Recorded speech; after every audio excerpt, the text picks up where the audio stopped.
And welcome in for another edition of Pressbox Live. I'm Stan the Fan Charles of Pressbox and PressboxOnline.com. We hope that you've survived the tornado warnings and whether or not it touched down in your area. Gary Stein is with me as always. Gary, how are you, my friend? I'm good, Stanley. How about yourself? I'm good. And we've got a very special friend of both of ours, somebody we've known a good while, and he is the coach of the Baltimore Blast, David Bascome. And David is going to talk about, of course, the Baltimore Blast, but then we'll dig into the life experiences that brought about his new book and docuseries called Red Card. David, welcome to the show. Thank you for your time this evening. It's always a pleasure, Gary. Stan, hey, how you guys doing, man? It's been a long time. Doing good. We're doing very good. It's awesome. Awesome being here. Hey, David, usually around this time, the Baltimore Blast have just about clinched the first place in their division, and they're getting ready for what we would hope would be a championship run. This season hasn't kind of gone according to Hoyle in your first season at the helm of the Blast, or is this your first season, right? Yes. At the helm. Yeah, first full season. And I wonder, why is it that the Blast, although they are getting in the playoffs, you're in second place this year behind the Florida Tropics? What's caused the slight downward thing from being in first place by 8 or 9 games? Yeah. So first of all, it's that taking this job, we won 9 championships. Myself, Danny, as a player, as a coach, and, as assistant coach at the time.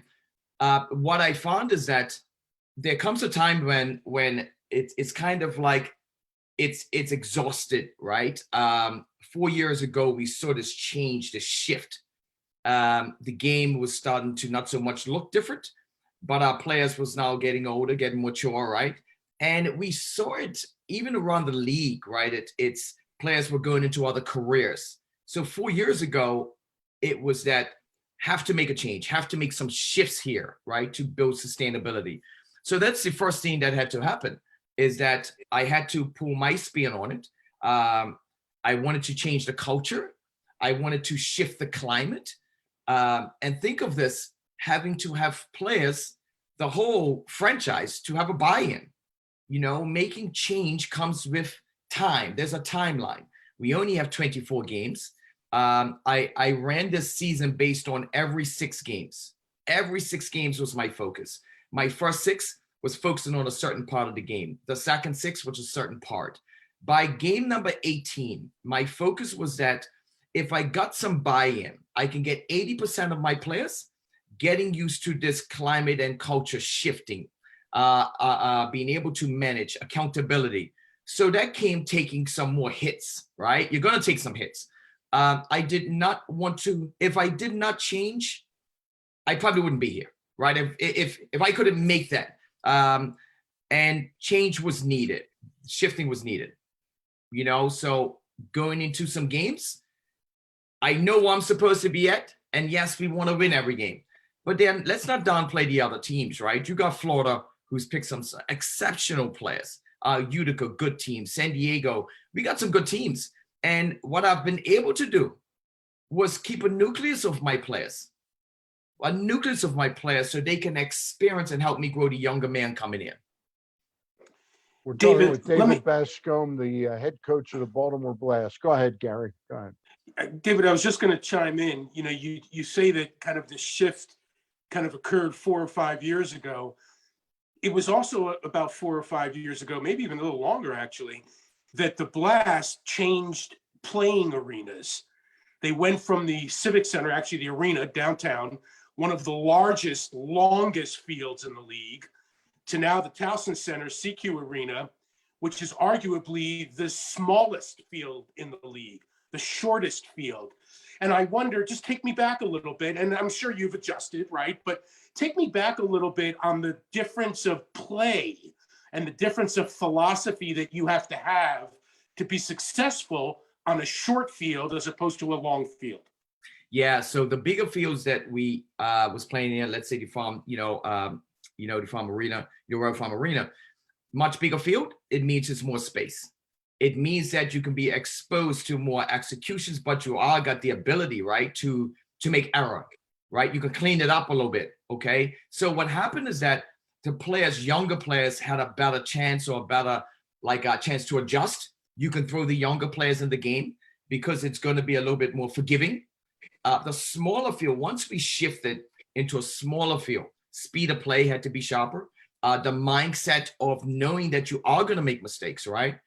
On a bigger field, I look at, because I used to analyze all the games, you get around 12 unforced errors for a whole game, and success comes out of that.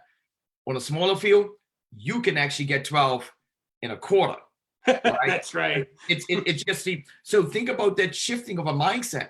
How do you recover from that, right? How do you like turn yourself off and knowing that you are going to make a mistake, but how do you recover? And that's a part of this shifting. It's the culture shift is what you see here in field. So the field itself, it's a part of our shifting, right? Playing faster, doing things quicker. And as we go up, my veteran players, I got some unbelievable veteran players. Now, how do I get my younger players into the game? It means I'm going to be playing them more away on bigger fields so they can be more forgiven. So it's really because you don't want to expose them, right? So that's where we're at, right? And that takes a little time. So David, I remember hearing this when I was very young about Vince Lombardi, the great coach of the Green Bay Packers. Also coached the Washington Redskins briefly. And they used to say that what made Lombardi great was he would rather get rid of a player a year early than a year too late. What I'm hearing is it sounds like you've been seeing this sort of happening and you decided to make several changes this year to get younger. Would that be accurate? It has to be. And what we do, first of all, the first thing I had to do is get my veteran players and put them in and really get them to kind of appreciate this new culture because it's about them, right? Also putting them in a mindset where, you know, my older players or my veterans are in results mode. Think about this, right? My younger players are in opportunity mode. So what happens is that I had to get my younger players up to understanding what results mode looks like. The impatient, you got to do things, you got mistakes become magnified. But also I got to get my veterans to understand what the opportunity for the younger guys look like. This means that you have to now prepare them to carry the guard. So that's what I've done this year. So the young players I have coming in was not just based on talent. It had to be based on, are they students of the game? So my veteran players can be able to kind of like throw some results on them, get on them, but also respect them enough and know that they are the ones that's going to carry the torch. Do you know what that takes as a coach? That's not easy. That is not easy, you know, because, and then you have to win. This is a winning franchise. You have to win. So I was willing to really take that chance, you know, for these changes to be made and really bring this along, because next year I got to have more young people coming in, right? So now it's going to slowly change until I build a team that's molded around, you know, me as a coach. So let me ask you this, David. Your club is 12-9 this year. In your division, the Florida Tropics are 18-2. Over in the West, you got the San Diego Sockers are 21-0. Is your team poised to make a run? And the playoffs are pretty brief. You know, it's a 2-game series in Chihuahua with you and Chihuahua starting next week. And it's a 2-game series with the, what's it called? The Golden Goal. Golden Goal. The Golden Goal. So you only got the 2 games and possibly the other to right what's been wrong. Do you think your club is poised to make a run right now? Yes. Let me tell you why. Let me take you back into some history. There was one season we started off and we had 3 games under 500. Yeah, we creeped through the playoffs. We got through the playoffs, and if that was the year we end up winning, yeah, we had 3 games overtime golden goal games, right? This game, we have players. When you have 9 championship players in your team, oh yes, right? Because the playoffs is a totally different. That's a whole different league, you know. See, the league itself is forgiving, but when you go to playoffs, everything matters, every mistake. And when you got players who's seasoned around winning championships, that's what I want. I want that. And let's go through talent. And we can argue. And yes, you know, you got the Florida, you got all these teams, everybody. Okay, but it's only one bowl. It's only one bowl. That's how I look at it, right?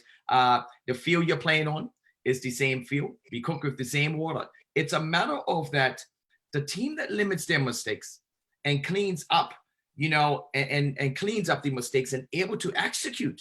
If you're able to execute, you know, I am confident with my group, because look what happened the other day.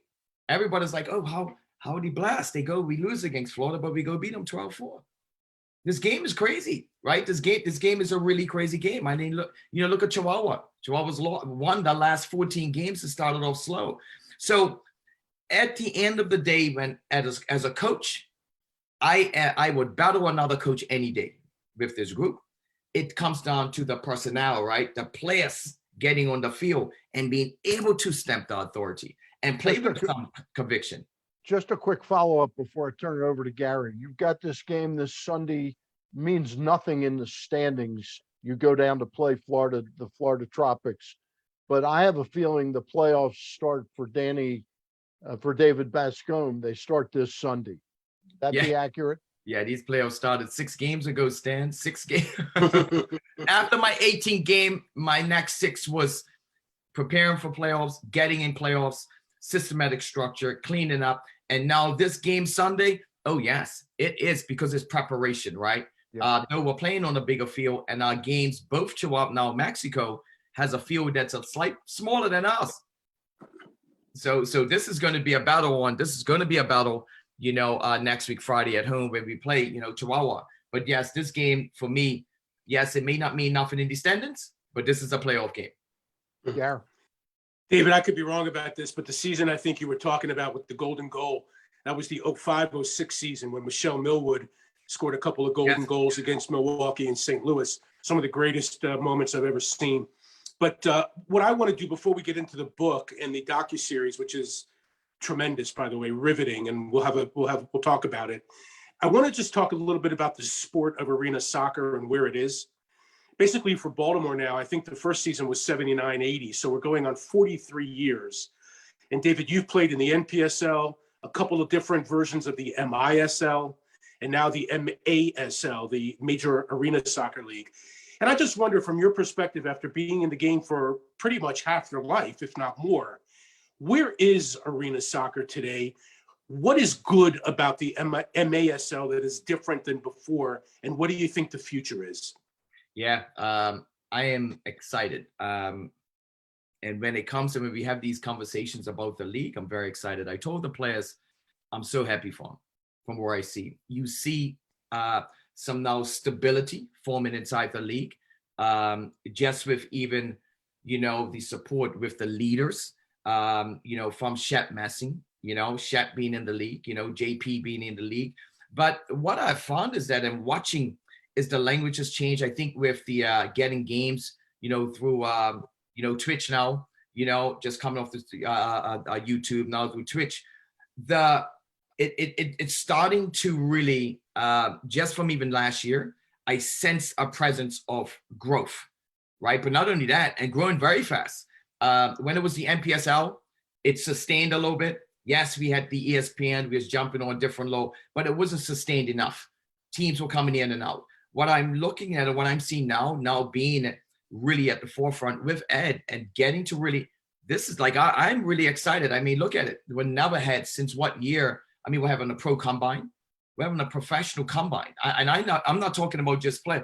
This is going to be a solid combine that we're having in Dallas, and a 4-day structure where you're getting to draft players. You're seeing a lot of growth here. I am really, you know, hopeful, but I'm really thankful that a lot of the owners had stuck it in, you know, because think about it. The Baltimore Blast has been responsible, I talked about the other day, for over 1,000 jobs. 1,000 jobs. Think about that, right? But just think what this league has done. So I really see a lot that's coming out of this league. I am excited about it, and that's encouraging me to continue to do the things I'm doing with the team. Gary, go ahead. You can direct it to Red Book. Well, I guess, yeah. So let's turn it over now, David. This is such a sensitive topic, and it's such a necessary topic to talk about. And I must say, I've known you for quite a long time. I've known you pretty much since your career began in the NPSL, especially when you came over from the Heat to the Blast. What a great rivalry that was. But this Red Card, this book, this docuseries showed a whole different story about you that I had no idea, and I don't think anybody else did either. It was the story of you growing up in Bermuda, being abused as a child by your soccer coach who you revered and who basically blackmailed you and other of his young students to never tell. And I wanted this interview for you to talk, so I'm not going to talk for a long time. I want you to start to tell the story of what you went through to get where you are today. Yeah, and you must excuse me if I get emotional, because this is a place. As a young man, I always want to play this game. I didn't come up in your family structure. Okay, at 4 years old, I was in an orphanage, and wasn't in the orphanage because my father did not want me or my mom. My mom left, but my father made a decision. I have 6 other siblings. Three others that's actually, with my father and my mom. And he made a decision to actually educate himself. So he became a chef. So in this orphanage, what happened at 4 years old, it was just an independence. I had to learn how to just figure things out on my own. And when I went to go live with my grandmother, what had happened is that my brother played this beautiful game, football, we call in Bermuda, soccer here. And he had a coach, Wendell Baxter, that coached him. And Wendell was a top player in Bermuda, a high-level player, national team. At that time, football was very big. Soccer was very big. And let me tell you how big it was. Manchester United, Liverpool, Tottenham, they used to come to Bermuda to actually play games, warm-up games against our clubs. So the game was huge for such a small island. And a lot of players did not want to go over to the professionals. They wanted to stay in Bermuda. That's how big the football was. So Wendell, so what happened was that myself, my cousin Sean Godo, we always wanted to be a great player. We wanted to be entertainers. And, Wendell coached my brother. Then after that, they had a break off. I don't even know what happened. And he asked me, as far as, do I want to be coached? I said, yes, I want to be great. I want to, yes. And it was very interesting because. Wait, so David, how old were you at that time? I was around 10 years old. Okay. And really was starting to get into this game. So what happened, we go down the field, train every day, and just grinding it out. And, it wasn't but, a year after, once I hit that 10 going into 11, I was really put an effort behind wanting to be this entertainer, as I called it. And it was just this one night, it was the summer. And he said, let's go. We're going to go and play this game, it's like pickup games, right? It's kind at one of the youth centers. And from there, it's kind of like we're playing, everything's going well. You get jumped on teams. And next minute, we're driving back because it was about an hour. It's about an hour in Bermuda time, you're going 20 miles per hour. And I fell asleep. And from there, I just, that's where it all started, right? That's where the whole sexual abuse started. And it's kind of like I recall when, as I said, in my trailer, just laying there and trying to kind of like, what is happening to me? I can feel, this body all over me. And it was so, it was crazy because this was somebody I trusted. And I open my eyes a little bit and I see this is happening and I hear this voice, if you say something, I'm going to kill you. And it just threw me, you just in this space, right? And I didn't know what to do. I'm young. This is it's a grown man of 180 pounds. So I had to play sleep. And a part of this book and what this book is about, it's not so much about the depth of what I went through, as this chapter here is called Damage, the one I'm speaking about.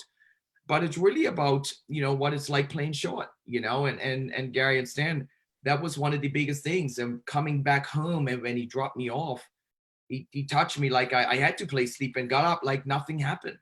I went into my house at 10 years old, just went through a craziness. But when he said he had never coached me again, and all these things go through your head, right? But after that, it's like the next day, he played like nothing happened. And I said, okay, fine. But I didn't know how to bring it out. I didn't have I wasn't connected to a lot of people, didn't have a lot of friends. So, we go from this book, gives us that kind of that sense of empowerment. I want people to be empowered. It's called red card, right? What you get in the game, you get a red card. It's not over. That's instant. Just to your point on how when I see a team that's winning 25 games, I'm 1-1, but made playoffs, it's not over, right? And that's how my life has to function. So going into these chapters of, the blessing and the curse of a prodigy, that's that first chapter. That second one talking about damage, right? Everything I went through, and it's so, when people watch it, like they're gonna cringe because I have to go deep into it. Right? Because little people are going through this. And just what it takes away. It takes so much away from you. So that's where it's at. And going through this book and this docu-series, I had to make sure that it was clear and understood is that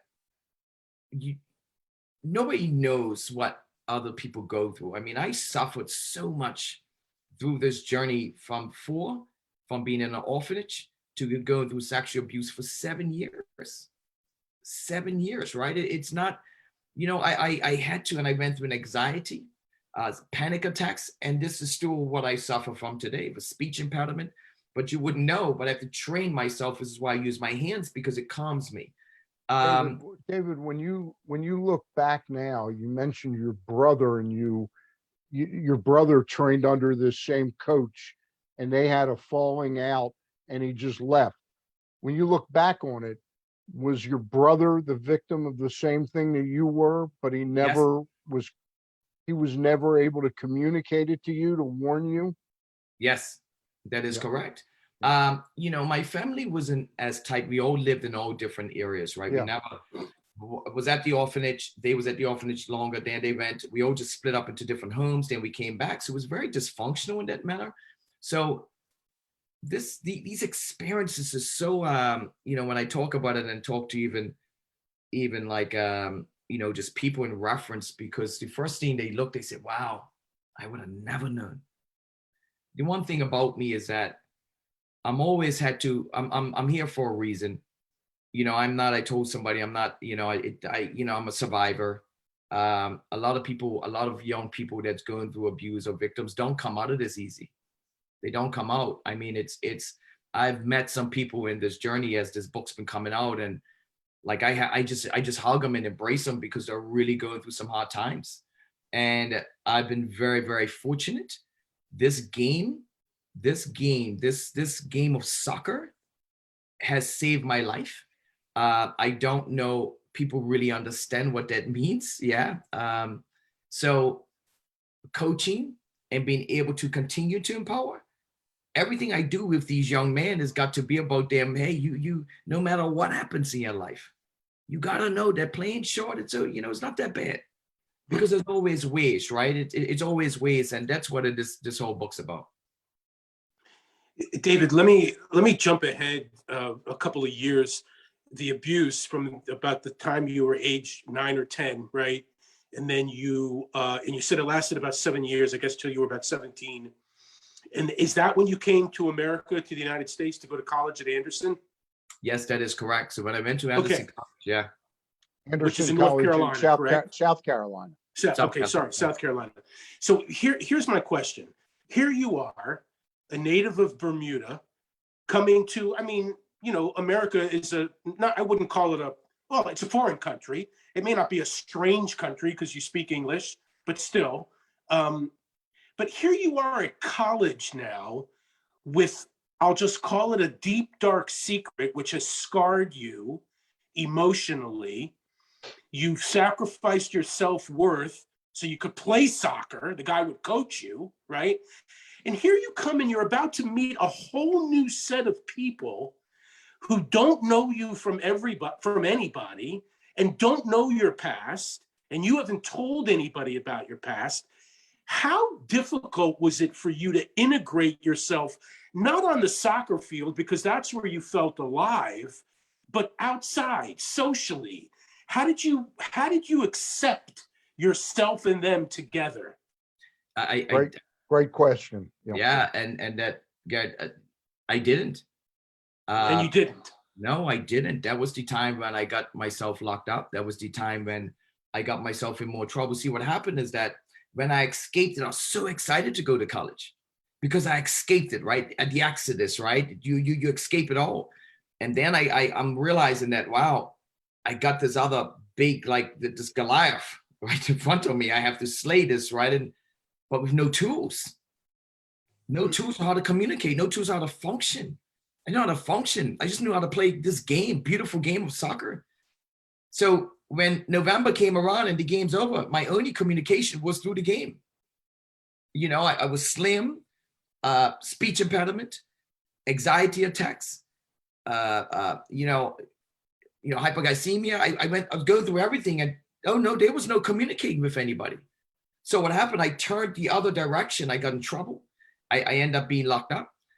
It was so bad, and I started to drink. I started to do things, and I said, "Hold up, this doesn't make sense to me. Something's not right here." So what happened was that when I escaped the U.S. after I realized that, man, this is not good. I went back to Bermuda because I wanted to play. I said I got to go to England. I was coming up with all these and looking for these tools. Then I realized it's on me. I said, "This is on me.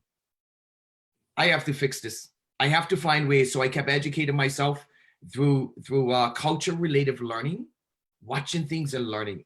Do you know my first year with the Harrisburg Heat is that I walked into the office and sat and watched them do marketing, watch them do sales. I got into branding, and I started branding myself, started building my own company. Like that was me, and that's how I had to live. So Gary, you are right, and that's a great question. No, I never was able to because I didn't have the communication skills. So I felt the other way. David, we can't tell the whole story tonight in the short time that we have, but I've known that I knew Paul Mittermeier used to go down with you to Bermuda during the off season to run camps. Is what you went through, is that why it was so important to give something back in Bermuda to kids and give them a good experience? And I do have to ask you, was this coach, did he ever face any criminal charges or anything? Did he pay his just desserts, so to speak? Yes. So the first one is that, I love my country. I love young people. I love working with people. My greatest value of my life. Because I know you don't like Paul Mittermeier at all. Nah, not too fond of Paul, right? But I had him come down every year. I have Paul. Paul is unbelievable. Paul was a part of my movement, especially with the adversities, everything that he's been through. Yeah. But yes, that's what I do. I love, saving lives and doing whatever it takes. And yes, that was a part of it, right? Okay. Winning people. So that was number one. The other thing is that, yes, the young man, Wendell Willie Baxter, when the story came out and broke, it actually broke by my brother. He was at a press conference talking about something totally different. And he just came out. Then I basically explained, well, it was a month after that. Well, he walked into the police station the next day. His name wasn't mentioned in the press conference, but everybody knew. So he walked in and gave himself up and said it was, he was the one. And then he went to court. He got 13, I think it was 13 plus years. I'm not sure the exact, but it was only about 4 months in that he committed suicide. Yeah. In his cell. So yeah. Not surprising. Yeah. Not and surprising. What happened was that because we are public figures and it was a lot that was going on there, they was keeping us, abreast. But the one thing is that I was telling Tommy as we're writing this book is that the one regret I have, because, everybody goes through something. And I wanted to know is that, it's not like he was born that way, something had to happen. And I wanted to get information from him on what drove him to this so I can help others. Because most likely he was the victim of abuse himself. Yes, and that's why I was at my stage, and everybody looks at me, it's like, Bascome, man, no. I said, you got to breathe sometimes, right? Because, that's where I'm at in my life. Well, that's the strongest thing you've done, is being able to break the cycle of that, David. Yeah. The book is Red Card. It's a riveting story. Tell us where people can get the book and where will they be able to see the docuseries and where can they now look at the trailers that you're releasing on certain chapters, David? Yes. So redcardbook.com. So that's redcardbook.com. The trailers is right up on there. We are doing a lot of pre-orders right now. And the docu-series, what we're in a lot of talks right now, so I'm excited, right? So the docu-series, we're looking for the book to be out in May. The book will be released out in May. The docu-series, we think is going to take a little longer. It is completed, but we're kind of looking for the best, right? The best platform that is going to be showed on. And so that's what we're going through a lot right now. But redcardbook.com. And, and like, I'm excited. I'm really excited about it because the book, we have a lot of counselors, doctors. We have a lot of support system that's in this book. This book's not just about the damage. The book gives you the power, talk about the power of forgiveness, the power of self-reliance, the power of communication. When you have these tools and how we communicate to help others, the Baltimore Blast is the power of communication because I'm now delivering service to these young men. And, it's also the power of the mind. So redcardbook.com, they can go on, be great. Red Card, the book? No, redcardbook. Book.com, redcardbook.com. Gary, do you have one more question and then I'll close it out? I just want to thank him. Yeah. David, I think what you're doing is so powerful and so meaningful. And I'm proud to know you basically. And just thank you so much for doing this. And you guys and Stan and Gary, I've known you guys for years, and I really appreciate what you guys are doing as well because you become a voice of the community, and it's really appreciated. So I appreciate you guys having me on as well. Yeah. So thank you very much. David, before we go, I just wanted to give you a chance to publicly talk about what Ed Hale has meant to you as a mentor, a teacher, and a friend, because I know he's become a pretty special person in your life. Yes, he has. And being a part of the Baltimore Blast, what he has done here is what I continue to look to do. And is also help save lives, has helped build strong communities, families from players that's been and passed through. The one thing is that I can say about him is that he has a strong integrity. And we know Ed, right? He sticks to his word, but also is very transparent, in many things. Yeah. And it can be a twofold sometimes. But, greatly appreciate. Yeah, it can be a fault. And that's what happens, right? Because some people don't like to hear the truth, right? Yeah. But I can tell you is that, the day he went down and visited my father in Bermuda and actually met up with my father, that's what got me here. But since I've been here, it's been great. And to watch him work and watch him function, and even to watch him really have some integrity around this logo. And I'm just excited to be here, and I'm looking forward to spending more time, getting to learn from him. Okay. By the way, the Blast finish up their regular season this Sunday in Lakeland, Florida against the Tropics. And then the following Friday, it's the 8th of April, you will host Chihuahua in the first playoff game, and it'll be at the CQ Arena. We thank you, David, for coming in. David. Again, it's redbook.com is where you can order the book. And Red Card. I'm sorry. Red Card. Yeah. Redcard.com is where you can order the book. Leave it to me. Red Book. I don't know where I got that from. Can I try it? Wait until you're David. Wait until you're 70. You won't be laughing. Wait, Stan. Let me try it. How about redcardbook.com? Red Card Book. That's where I got it from. Think about giving yourself a red card. It should have been just redcard.com. That's what it was taken already. It was taken. It's redcardbook.com. That's where you can pre-order the book. Good one. You can pre-order the book, and you can also watch these trailers of the docu-series. Many thanks, my friend, for coming on with us. It's a pleasure. Thanks again. Want to remind everybody that Gary won't be with me next week, but we'll be back. I'll be back next week with another show on Thursday night. Jim Poole, the former Oriole relief pitcher who's been diagnosed with ALS, Lou Gehrig's disease, joins Ross and I this Monday. Don't have a guest next Thursday, but the next 2 Thursdays after that, the 14th, Jack Gilden, who wrote the book, not Red Card book. He wrote Fast Ride, the story of Spectacular Bid's amazing chase at a Triple Crown victory. And then, Gary, you and I are going to be pleased on the 21st, right on the eve of the NFL draft, I believe. We're going to have Kevin Byrne on with us. I can't wait. We had him up, I think last year, right? Or 2 years ago. Yeah. And As a matter of fact, I got to rethink that date. Are we up against the draft that night? Is that no, the draft starts on Friday night. The draft starts Friday. Right. I think it is. Okay. Anyway, David, thank you very much. And we'll remind folks that we've been brought to you by the Costas Inn.